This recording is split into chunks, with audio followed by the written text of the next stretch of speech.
When you find out that you're going to have a child, it's an incredible experience. Remember when Lauren, went and took the test and it first said that she was pregnant, and we were just like overcome with this crazy emotion. And then from that point forward, and it was absolutely incredible.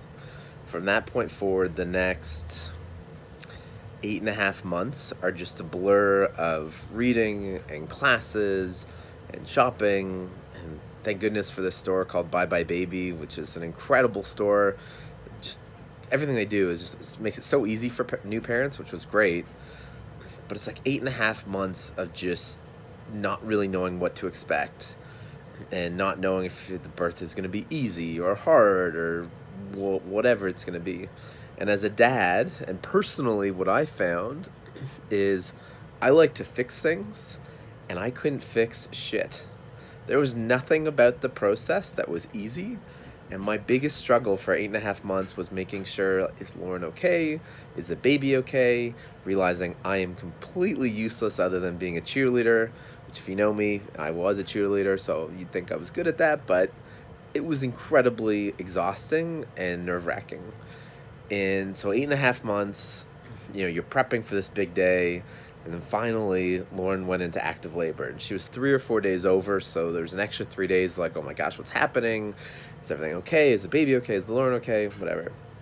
So Lauren goes into labor at like 6:15 on I think it was a Saturday night, December 27th. Like, okay, it's game time. Read all of my books. I had a little prep sheet. I'm like, okay, active labor, 4 hours, baby's out, we're good. So we stretch it out. We're at home. We're walking around our community, and then finally it's time to go. Side story, I'll talk about in a second, but I had made these smoked salmon bites because I wasn't sure if Lauren was going into active labor. She said she was ready to go to the hospital. I had like 20 minutes left, so we stretched it out, managed to salvage the salmon bites, bring them to the hospital. They were delicious. But you could tell I was just totally out to lunch. And another conversation about how to prep to actually get to the hospital, and I didn't really, I think I probably failed in terms of actually getting going. Lesson learned there. But anyway, so we're at the hospital. Lauren's checked in, everything's good. She's like 8 centimeters dilated, like crazy, ready to go. So I like have to go park the car because I was in short-term parking. I'm driving out, text everyone, say, okay, Lauren's in labor, baby's coming any minute now. So then 12 hours go by. Nate's head got stuck on Lauren's pelvis, epidurals and boosters, exhaustion, screaming. Again, I like to fix stuff. I couldn't fix a damn thing. It was the most excruciating 18 hours for Lauren, to something I will never experience, and as dads, we just will never be able to experience until potentially one day science catches up and makes that Schwarzenegger movie a reality. I think it was called Junior.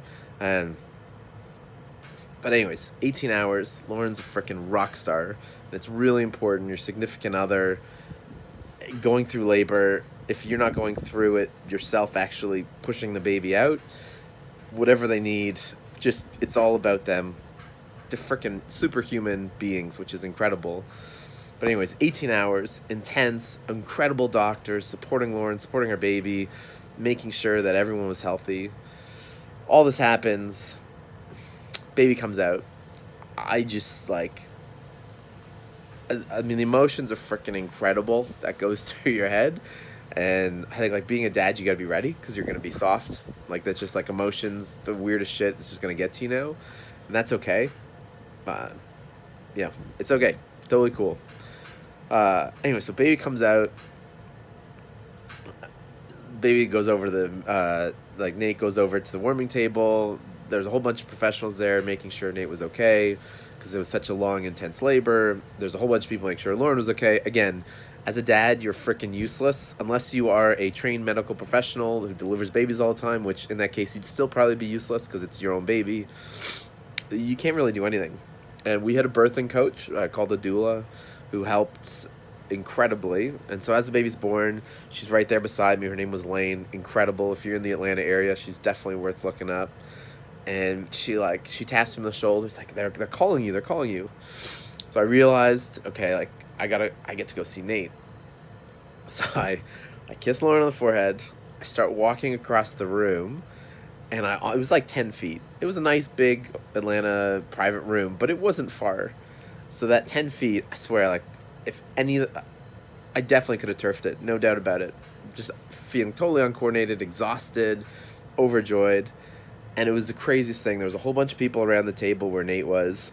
And as I walked over, I heard someone say, okay, the father's here. And like, it was like the seas parted. And like 4 people moved out of the way. And there was Nate for the first time that I got to see him. And it was this holy shit moment. Like, I'm a dad. That's a real human being. It's no longer a picture on a screen with a heartbeat. And these emotions that I couldn't process then, and still I don't think can fully appreciate to this day, of everything that was ahead of us, was just super incredible. Like, just freaking awesome. And thankfully, the photo that's in this blog post, Lane, our birthing coach, had kind of followed behind me, one, to make sure I didn't pass out, but two, to snap this incredible photo. And I'm so happy she did, because it brings back these memories like I cannot imagine every time I see it. And it's this incredible experience. And if you are a dad, if you're if you're a mom, or you know the dad, or any combination of couple, if you are part of the birthing experience, it's so valuable to be in the room if you can. And meeting your son or your daughter for the first time, or just meeting your child for the first time like that, is something that's freaking incredible. And when you're 7 months into the pregnancy and you're at a baby store, or you're at the 4th baby store and you're freaking exhausted, or when you're in a birthing class and like, why the hell are we in this class? Or if your significant other asks you to read a book, just know all that effort is so worth it in the moment, because it puts you in a position to be prepared and excited and comfortable to tackle it. So that was my experience meeting our little guy for the first time. It was incredible. I'm so happy that I got to be a part of that, and I'd love to hear your stories, comments. If anyone has a great story, love to get you on video, sharing it with the group. Yeah, hope you enjoyed it. Cheers.